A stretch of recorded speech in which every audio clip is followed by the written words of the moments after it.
guys, welcome back to me playing Red Carpet Diaries Chapter 5. Time for your big audition and your co-star is Matt Rodriguez? What? Huh? How? Red Carpet Diaries Chapter 5, the most important audition of your life. No big deal. You have arrived at the biggest audition of your life. A chance at a part in famed director Marcus von Groot's new film. Just when you're about to begin your scene, however, you're thrown for a loop. Matt Rodriguez, Hollywood's hottest heartthrob, is your scene partner. Hilda? It's you. You took the words right out of my mouth. These are not the lines in the script. What is happening? You open your mouth, mortified to have already messed up your audition, but Matt moves quickly to save you. I'm sorry, this is my fault. I had a total brain freeze when I walked out. I think I still haven't quite woken up from that nap in my trailer. Yeah, it happens.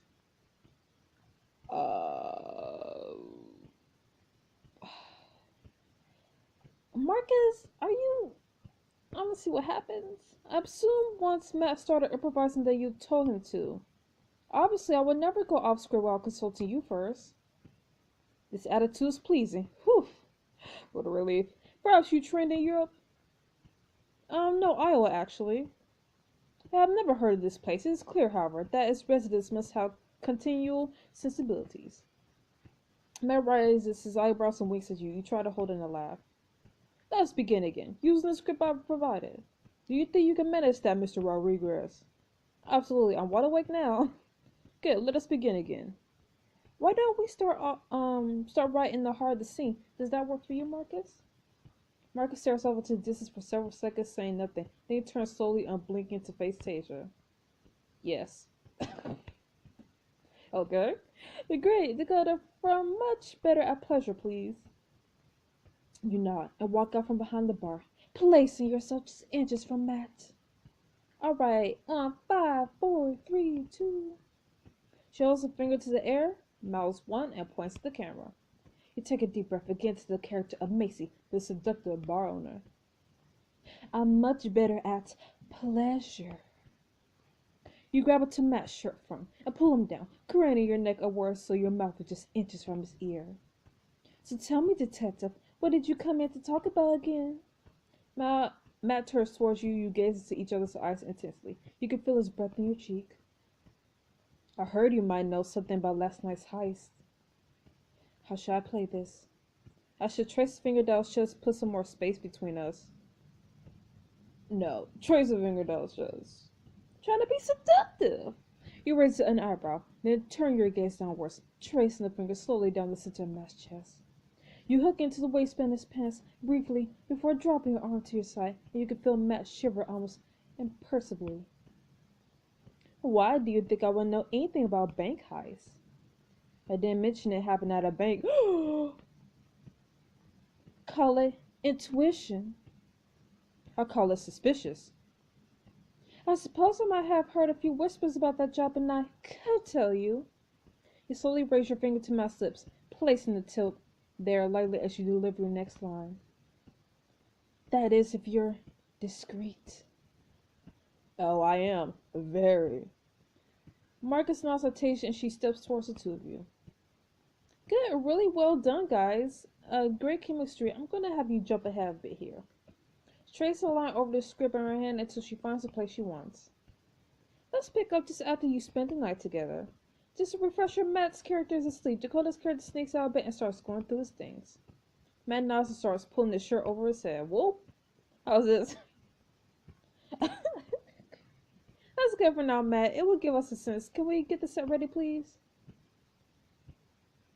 Crew members lead you to a bedroom set, a trail of rumpled clothes strewn around the floor.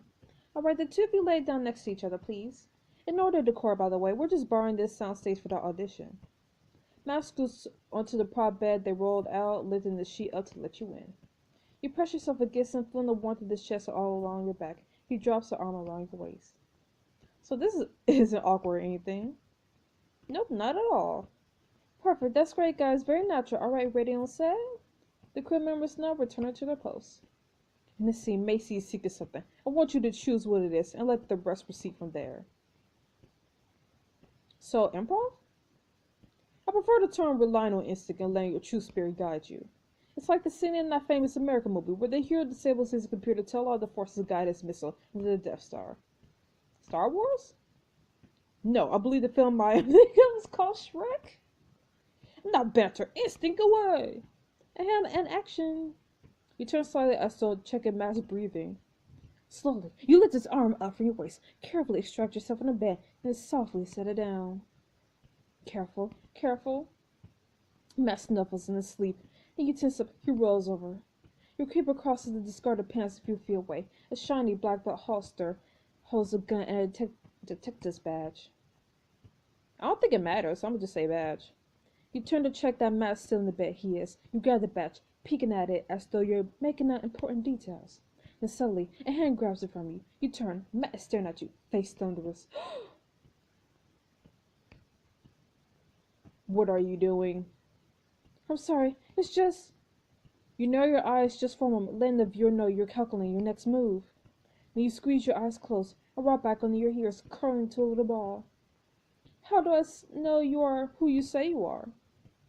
You have to trust me. You look up, eyes desperate.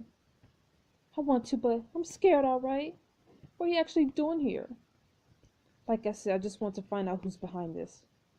Why? Why is it so important to you? That's my business. You shake your head and sigh. Fine, keep your secrets. You stand and glare at Matt, faces inches apart, your eyes fierce, fiery and fierce.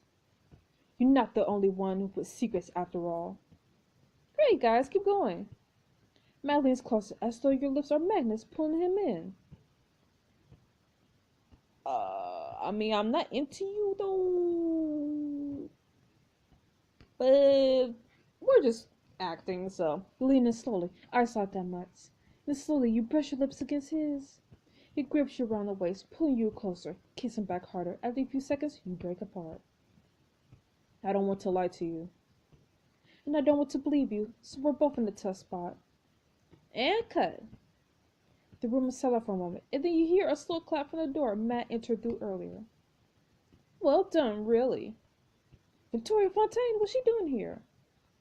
You know what Dakota's performance reminded me of? Susanna Marile and 5 O'Clock Shadows. Don't you see it, Marcus? Though of course Susanna would never be caught dead in the outfit that basic. Why would she mention Marcus's most recent ex-wife? The tabloid said the breakup was messy. My ex-wife's only talent is vampirism? You think so? I don't know. She was the it girl for so long. Beauty kept screaming any faults except for vampirism, obviously. My ex-wife is a vampire. Well, I just think Dakota reminds me of her, don't you think? So nice of you to join us, Victoria. Just wanted to see who's in the running for the part of my co-star. Co-star Victoria's in this movie too? Matt, Dakota, why don't we pick up with the bar scene later that night? Oh, Dakota, this would be perfect for you. You know so much about bars. What's that supposed to mean? I could have sworn when we met at Mike's party the other night that you were practicing for the role by downing drink after drink. Met this style, maybe? Unfortunately, I've had a poor experience working with drunks. The great Russian actor Mikhail Vlasky once vomited to my shoes. What? No, I wasn't drinking that heavily. Marcus, I promise I'm highly responsible, especially when I'm on a job. Ask Tasia, Tasia makes a cutting motion across her throat, but it's too late. Ask Tasia? I do not understand your meaning. It was my understanding that you two were not acquainted. No, not really, barely. We met at Matt's party just before I met you. Marcus stares at you blankly. Anyway, I thought maybe she could tell that I had been drinking much. Drinking our brief interaction, that is. I do not care about any of this flim-flam-flumery gossip. Of course, just let me say I was totally in control of the party. Tori, I don't think it's good to be throwing her under the bus. What even is control? I mean, in this case, it's stopping after 2 drinks. Cosmically, though, it is a possibility, a fiction. We are specks of dust, dreaming that we are alive. Right. But I'm a speck of dust that knows not to drink on the job. Please, stop talking. My focus has been lost. I wish to end this audition now. Of course, Dakota, thanks for coming. We'll be in touch. Thanks so much for your time. Change your mouth sorry as she follows Marcus out of the room. Asma pulls her shirt back on, Victoria smirks at you, blows a kiss, and heads out the way she came. I hate you, I hate you, I hate you! Oh, that's just peachy. It's not so bad, I promise. You were doing great. Word, past tense. Here, let me walk you out. Together, the two of you walk out to the studio lot. You stand facing each other, suddenly awkward. So I guess that's that.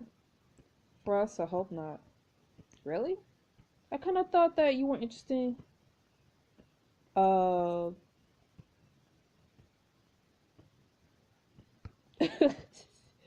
I did. I mean, I do. Yeah, I want to be friends too. You don't know how good that is to hear. When I found out that you left the party before I could say goodbye, I was crushed. I would have stayed, but my agent was, let's be diplomatic and say there was conflict. I totally get it. I wasn't angry. Just bummed that I didn't get to spend more time with you. It really was the best part of the night for me. For me too. And then radio silence. I swore I wanted to call you. Then why didn't you? I gave my number to your manager. He didn't deliver it, did he? Wait, seriously you gave it to Spencer? You never gave it to me, even when I asked whether you wanted to. I knew it. I knew it. I guess maybe he thought he was protecting you. I just knew it. No, that's so weird. Fran's obviously deep in thought, but then it melts away. You know what? It doesn't matter. Clearly the universe is making sure I don't miss out on you. The universe and Tasia. So you guys are friends? We bonded immediately. That makes sense. I don't know Tasia that well, but she's obviously smart and funny and beautiful. Should I go get her for you? No, I didn't mean it that way. It just meant I get why the two of you would hit it off. You have so much in common. And I say, Rodriguez. What can I say? Charm is part of mine. Well, charm. That and shooting 2 machine guns at once as I parkour through a post-apocalyptic wasteland. I meant to ask you about that. Obviously, I've only read a couple scenes, but this doesn't strike me as the kind of movie you're usually in. You're saying my character has a vocabulary beyond curse words and grunts. No. You do usually wind up in big budget action films. This felt nothing like that. Well, yeah. How much do you know about Tender Nothings? Besides the fact that it's been getting a ton of hype? Pretty much Tender Nothing. They've really been keeping it under wraps. Okay, the quick version. I play as a professional comment poster as a cop to try to bag a rich young widow. And I'm the scrappy young con trying to get in on your score. Besides, then of course emotions get involved for everyone and everything unravels for my character. So, is it a pretty standard drama, a tragic love story? Drama, yes. But standard, not even a little. Sorry, I didn't mean to imply. No, well, I'm not offended. I'm actually just so excited about the script I can't help but gush.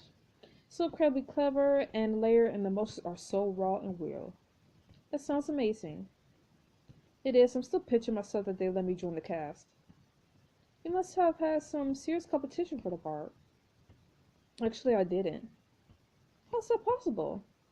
Honestly, because you probably wouldn't have even heard of it if I hadn't signed on. Well, there you go. I know how arrogant it sounds, but this was supposed to be a low-budget indie flick. The kind where all the actors come from New York theater or something. The only reason I even saw a script was because I was at the same party as Tasia a few months back, and she mentioned it. They would have never pitched Mr. Oil Abs 2017 to play this role. I had to demand it. But why? What's so important about this movie? It's my chance to prove that I'm more than just an action star. Don't get me wrong, I'm incredibly grateful for the opportunities I have. Roles like that can set you up for life. But I'm not just in this business to make money. I want to make movies that matter to people. That's exactly how I've always felt. Not to be too pretentious, but this is our art form. I want to make something worthy of that. I couldn't have said it better. Your manager must be excited that you're branching out. Actually, I think he's kind of pissed at me. Seriously, why?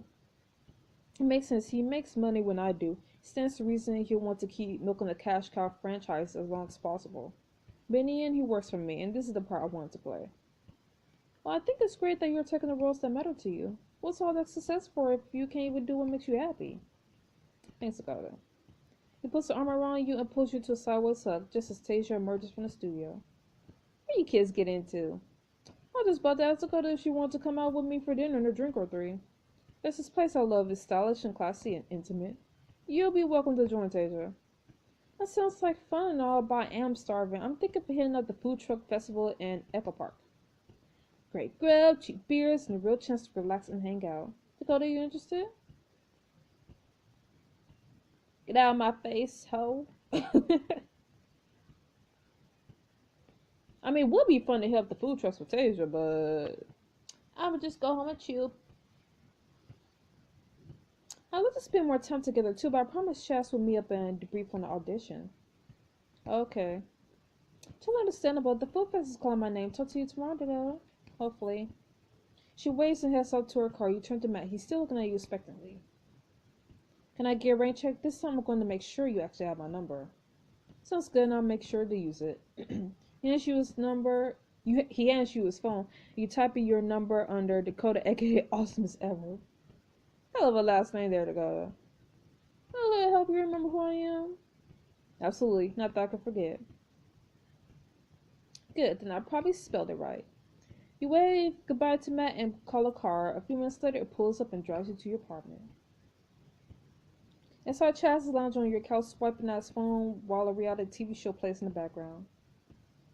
There you are, beautiful. I've been waiting on pins and needles for your arrival. Hey, Chaz, I'm glad you let yourself in. Sorry to keep you waiting. He shakes his head and holds up a hand to stop you. No, sorry. It's just a juice tease. Juice tease? Juicy details. How's the audition? Tell me everything. Well, I was playing this scene opposite Matt Rodriguez. I forgot as much. Obviously, I couldn't be certain without the entire script in hand, but it made the most sense. What? You knew it would be Matt? Why didn't you tell me? You psychos or something. Why didn't you tell me? I thought you knew. Like, absolutely everyone was talking about this movie. And about the fact that Matt Rodriguez is playing the lead and that it's his first serious dramatic role. I'm sorry, Dakota. Everyone else is so buzzy about this movie. It totally slipped my mind that you didn't know why. The show said something. No, don't be sorry. It makes sense. So, now you know you'll be playing opposite Matt. How did it go? It went pretty terrible, actually. I flubbed my lines, and then Victoria Fontaine showed up and made a whole scene. It was crappy, but I should have been able to keep it together better. Don't beat yourself up, Dakota. Victoria Fontaine is famous for her head games. Marcus probably saw right through it. She compared me to his ex-wife. Oh my god, she's even more conniving than I realized. Just then, phone rings, the caller ID flashes Tasia's name. Oh man, I don't think I want to take this. Just get over with, gorgeous. Then we'll get way too drunk and start again tomorrow. I took a deep breath and picked up the phone. Hello? Dakota, Marcus just called me onto the set. He had a revelation, I guess, or maybe he just drank a bottle of expired absinthe again. Either way, he made up his mind about the part. Give it to us. Okay, I understand. Thanks so much for the opportunity. What are you talking about? Dakota, we're going with you. You landed a role. Heck yeah. Seriously? Absolutely. Congratulations. See you on set tomorrow. F yeah. You hang up and stare at Chaz, stunned. Chaz, I got it. I actually got the part. A supporting role in one of the biggest movies of the year. Oh my god. You landed a role in one of the hottest films of Hollywood. Is this your big break? Fine now, the next chapter of Red Carpet Diaries. Heck yeah, because we're also like that. Anyways, that Victoria Fontaine. Girl, I'm gonna get you one day. And you'll never see it coming. Anyways, I'll see you guys next week for the next chapter of Red Carpet Diaries. Stay frosty. Bye-bye.